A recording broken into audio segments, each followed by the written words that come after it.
Let me ask you something. Have you ever had a vision so big, so bold, so different that people laughed at you?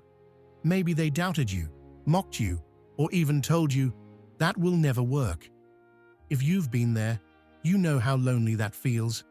But today, I want to tell you a story, an ancient story, that carries one of the most timeless lessons on vision, resilience, and unshakable faith. It's the story of Noah, not just a man who built an ark, but a man who built his future in the face of ridicule. Let's rewind thousands of years. Humanity had turned violent and corrupt, and the world was collapsing morally. And God speaks to one man, Noah.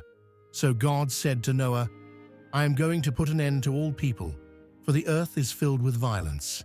But I will establish my covenant with you, and you will enter the ark, you and your sons, and your wife and your sons' wives with you."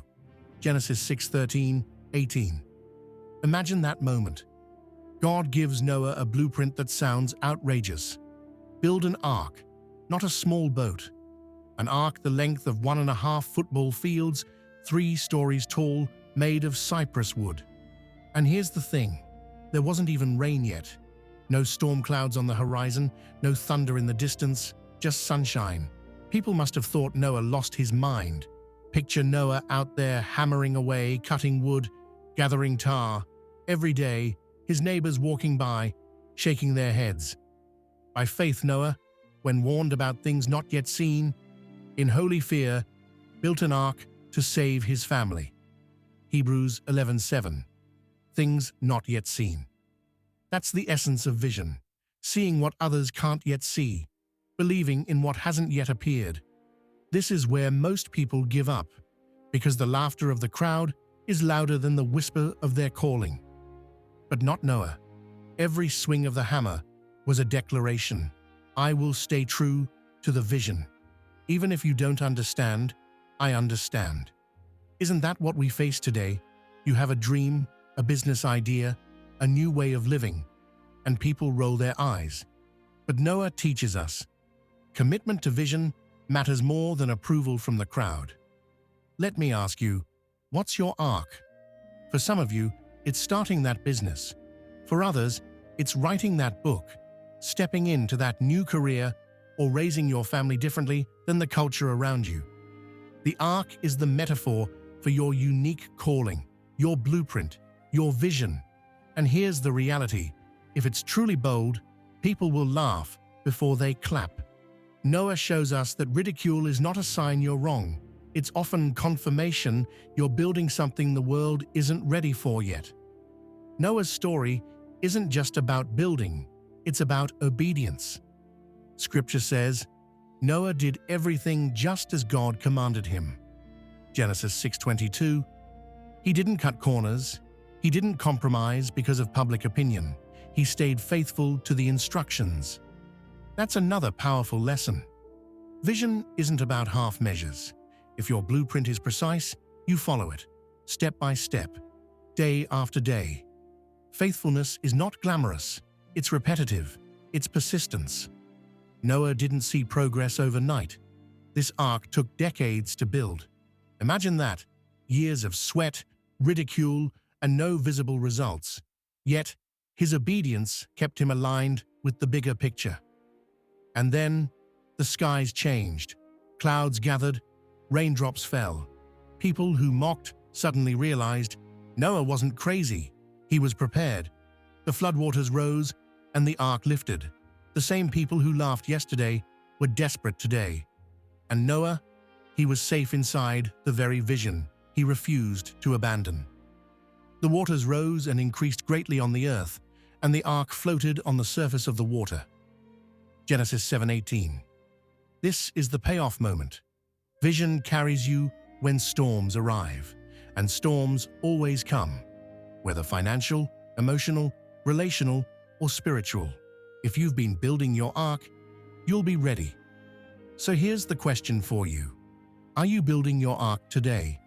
Or are you waiting until the rain starts? Noah didn't wait for evidence. He didn't wait for the storm forecast. He acted on faith. Many of us delay our calling because we want certainty. We want proof. But vision doesn't come with proof. It comes with responsibility. Responsibility to prepare now, so that when the storm comes, we rise instead of drown. What's your next plank? What's the nail you need to drive today? Maybe it's making that phone call. Maybe it's investing that hour in your craft. Maybe it's refusing to compromise your values one more time. You see, leaders in business and in life are modern-day ark builders. Think of the entrepreneurs who launched companies everyone mocked. That'll never work. Until suddenly, it became the industry standard. Think of the parents raising kids with integrity in a world that's selling shortcuts. Think of the students daring to dream beyond what their peers expect. Noah's principle still applies. Stay committed to your vision even when others don't understand. Because when the rains fall, and they will, you'll be glad you built when no one was watching. And here's the final beautiful part of Noah's story. After the storm, after the flood, when the earth dried and Noah stepped out of the ark, God made a promise. I have set my rainbow in the clouds, and it will be the sign of the covenant between me and the earth. Genesis 9:13. The rainbow reminds us storms don't last forever. Obedience leads to new beginnings. Faith leads to reward. Every arc leads to a rainbow. So today, here's what I challenge you to remember. Your vision will look foolish before it looks brilliant. Your obedience in the unseen years sets you up for the defining moment. And your ark, no matter how lonely it feels to build, will carry you and others when the floods come. Noah wasn't just saving himself. He was saving generations. And your vision isn't just about you either. Someone's future depends on your obedience today. So pick up the hammer, drive the nail, build your ark, because when the rain comes, and it will, you'll rise above the flood. Stay committed to your vision, even when they don't understand. Please, like and subscribe to this channel for motivational stories from the Bible.